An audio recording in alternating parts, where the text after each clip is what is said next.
سندويشة شاورما لجوع آخر الليل، تعالوا بسرعة لحتى إلكم طريقتي لأنها بتشهي القلب. وانسوا إنه عم نتعشى 4 5 مرات بالسهرة. المهم حطيت هون 1.5 كيلو صدر دجاج مقطع بشكل طولي بهاي الطريقة.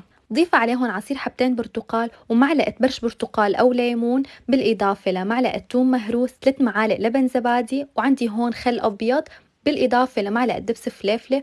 البهارات ملح، هيل ناعم، كاري، كركم، زنجبيل، بالإضافة للفلفل الحار. بدعكهم كتير منيح مع بعض، بعدين بحطهم بمقلاية فيها تقريبا نص كاسة زيت زيتون. بس يتغير عندي لون الدجاج بجيب زبدية وباخد منها شوي من المية اللي طلعت عندي، بخليهم على جنب، وبعد هيك بخليهم ينشفوا تماما. بعدين بلف السندويشات مع كريمة الثوم يلي عملتها معكم امبارح. استخدمت هون خبز التورتيلا، حطيت لهم دبس رمان، وفيكم تحطوا مخلل بالإضافة للحد.